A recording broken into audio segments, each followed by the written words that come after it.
Well, a former Idaho State Police trooper is accused of shooting his wife to death because she was moving on with her life. Now, he says she was depressed and she killed herself. Stick around, and I'm going to tell you 9 reasons why I think he pulled the trigger.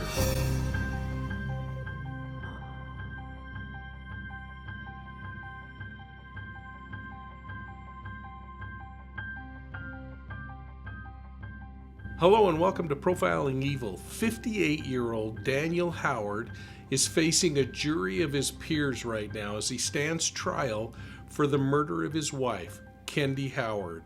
Now, prosecutors are saying that he killed her because she was seeing another man and she stood to gain half of all of their assets in a pending divorce. The couple had decided it was over. In fact, on the night she died, he says he was downstairs working on divorce papers. Now, this case has some interesting physical, forensic, and behavioral evidence that I'm going to outline in a little further detail as we go through this one. So please, folks, make sure you're hitting that like and subscribe button, that you're ringing the bell, and that you're sharing Profiling Evil with all of your friends. And I want to just remind you that CrimeCon's coming up in May, first part of June. I hope you'll go over to crimecon.com and sign up. And if you register and put in the keyword Profiling Evil, you're going to get a special discount. Now, the victim in this case was found lying in a bathtub filled with water mixed with the woman's blood. She had a gunshot wound that entered her mouth, and the gun had DNA on it that was hers. Not the defendant's in this case, but her DNA. So one important fact is she was alone in the bathroom, and he, according to him, was downstairs filling out divorce papers. Keep it in mind, she was alone in the bathroom, and this is all according to Dan Howard. Now, Howard told police that he heard a thud upstairs. Now, he must not have thought very much of it, because he just remained downstairs. In fact, he stayed downstairs for another 2 hours after he heard this remarkable thud that he remembered and testified to. 2 hours later, he walked upstairs, and when he went into the bathroom, he found his wife lying dead in a bathtub full of water and filled with blood. He called 911 to get help. And this is where I want to pause for just a second and ask you ladies, if you're going through a divorce, you're estranged from your husband, are you going to go into the bathroom and bathe where someone can just walk in, or are they going to have to break down the door because you've locked it? Now remember, he says he called 911, and I want to state that one more time. He called 911 to get some help. He didn't go in and pull Kendy from the bathtub and start CPR like he'd been trained as a state trooper. He didn't even drain the water or do anything else to try to provide some kind of comfort or anything. Instead, he went downstairs to meet responding officers, and there he sat and waited. Now, investigators weren't buying Howard's story from the get-go, but it would actually take almost 2 years before this case was presented to a grand jury and now goes to trial. I met with Michael Ayala on Court TV today to talk about this case a little bit further. Now, the trial's underway, and the state seems to be doing a convincing job, in my opinion. But I want to lay out 9 compelling reasons why I think this is a case of murder, not suicide. So I'm going to leave it up to you to decide if Daniel Howard is guilty of murder or if Kendy Howard committed suicide. But I want to start out with that claim that he makes that Kendy was so depressed and suicidal, struggling with an addiction problem, and other things that were depressing her about her physical condition, that he believes she decided to commit suicide. When we look at the victimology, and if you remember victimology, it's this study of the victim, I learned that Kendy was pretty conservative, and she shared with a friend who actually testified later today that Kendy was really conservative about her looks and her body in particular. In fact, she shared that she just wouldn't want to be seen naked or without clothing on. She told her friends that she was unhappy in her marriage and that she was excited to begin a new life for herself. And there are suggestions that she also talked about abuses that she was experiencing. With all that said, Kendy, according to the friends and co-workers, I might add, was optimistic about her future. She was purchasing a brand new home. She was going to move away from her ex-husband-to-be, and she had a new boyfriend. Now, both of these facts were known to Daniel Howard, and it caused arguments within the marriage, even though they were openly discussing divorce.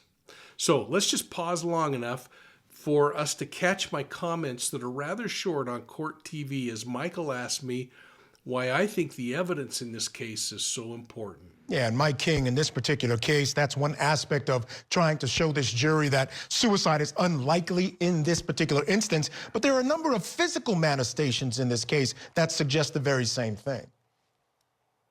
Yes, I have to keep going back to the idea that if we looked at this case just purely from a circumstantial point of view, there are some really interesting things happening. Number one, she's making plans for the future. She's planning for cosmetic surgery. She's planning on buying a home.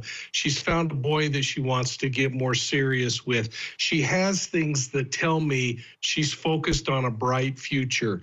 The other thing that really troubled me in this case that we keep kind of skipping over and not talking about is that the forensic and physical evidence continue to line up in a pretty interesting way. We just had this friend testify about how uncomfortable she would be seeing her body exposed. A woman like that isn't going to kill herself and leave herself unclothed in a tub. Yeah, again, and the stuff about the gun, why if someone who doesn't like guns, who doesn't want to deal with guns, use a gun to kill themselves, all those things begin to add up. All right. Let's retrace some of the things that really stood out to me in this case. First, I want to start out with the night Kendy died. Remember, she's upstairs taking a bath and he's downstairs working on divorce papers. I'm sure that would make you a little angry anyway. Now, Daniel reported hearing a thud upstairs. Such a big thud that it must have really sunk into his mind. He didn't say he heard a gunshot. He said he heard a thud. Now, this trained police officer only heard, again, what he describes as a thud, but we know that she was shot. He didn't say he heard a gunshot, and yet I think the case is going to show that Kendy, according to Daniel's testimony, was alone in the tub and shot herself. So this one-time range master for the Idaho State Police didn't hear a gunshot go off just above him. It just doesn't make sense to me. I don't believe it. And I don't believe that if he heard a thud that was so violent that he actually made mental note of it, that he would wait 2 hours to go upstairs and check, finding his wife dead. The other thing that bugs me is it doesn't appear that he made any resuscitative attempts. And that leads me to the first fact that I think points to murder, not suicide. And I'm going to rely on a lot of the notes that the deputy coroner reported when she walked in and saw Kendy's body. First, the body was discovered in the tub, but the bath mat was wet. Now, I think there could be several explanations for this, and I think some people are jumping to conclusions on it. One might be that she actually got out of the tub and went over and got the gun to kill herself. Or another might be she got out to go to the bathroom. Or somebody who was wet was outside of the tub and that mat got wet. Regardless of any of those possible scenarios, I find myself reflecting again on the testimony of Kendy's friend about her concern about being unclothed. Is this the kind of person that's going to commit suicide and leave her body to be discovered in that kind of a way, unclothed, and in what she considered to be really distasteful? And I keep going back to would she bathe with an estranged husband who she didn't like and leave the door open? Doesn't make sense. Now, reason number two is that Kendy was located in the tub by responding officers and the coroner, but the thing that was interesting to me is that she was located in the tub. Now, This means that Daniel didn't pull her from the tub and attempt life-saving measures, CPR or anything else. He didn't drain the water and try to figure out what was going on. Didn't climb in there and get completely covered with water as he was trying to help her. None of that happened. Reason number 3, the coroner records that Kendy's hair was smeared across her face. Now, this could be rather benign, but keep in mind the action that's required to smear hair across the face. And I don't know which way, if it was left to right, right to left, I don't know. But that could be really significant if we're trying to envision someone outside of the tub manipulating that body. And I think it's going to become more important as we uncover a few more interesting physical and forensic pieces of evidence. But just think about that action of what would cause the hair that was bundled in the back to be pulled forward and fastened or smeared across the face. What kind of action would create that? Could it be someone leaning into the tub and positioning the body? And with the little amount of blood there, could there have been much movement after a gunshot into the spinal cord right at the back of the neck? Now, reason number 4 has to do, again, with that blood that was found in the tub. This is rather graphic, but gunshot wounds can be incredibly gruesome and bloody, especially if the heart is still pumping. And as long as the heart's pumping, the gaping hole that's left is going to be pushing blood out at a rapid pace. Now, the coroner said there wasn't as much blood in the water as would be expected with an injury like this. And that immediately has me wondering, was Kendy's heart already stopped when she was shot? Now, as more information, both forensically and physically, become available, I think we're going to be in a much better position to theorize on this point. But keep in mind whether Kendy would have been alive or dead when shot, especially if so little blood came out, knowing that there is a huge exit wound and it's a headshot, incredibly bloody headshots. Now, I want to pause just long enough to again invite you all to join me at CrimeCon in Nashville, Tennessee from May 31st through June 2nd. If you haven't been to CrimeCon, it is an amazing experience. I'm going to be presenting, and I'll also be there on Creators Row, so I'll look forward to chatting with you. Now, I've secured a special discount code if you decide to go and register. So when you're registering, and I'll put the links down below, just make sure that you enter the special code Profiling Evil. One word, Profiling Evil, and you'll get a great discount. And while you're there, we'll find some time to get all the Profiling Evil family members together and grab lunch or something on one of those days. Now, let's get back to this discussion on my 9 reasons why I believe Kendy Howard was murdered and that she did not commit suicide. Reason number 5, and it has to do with the way in which Kendy's body was discovered inside the tub. Now, in looking at the coroner's report, the coroner noted that her head was kind of pointed down and in a right-facing direction. But the blood on her face was going up in the opposite direction, suggesting, keep in mind gravity and what gravity does, suggesting that the body was repositioned and not in the position she was in when she was injured or killed. Reason number 6.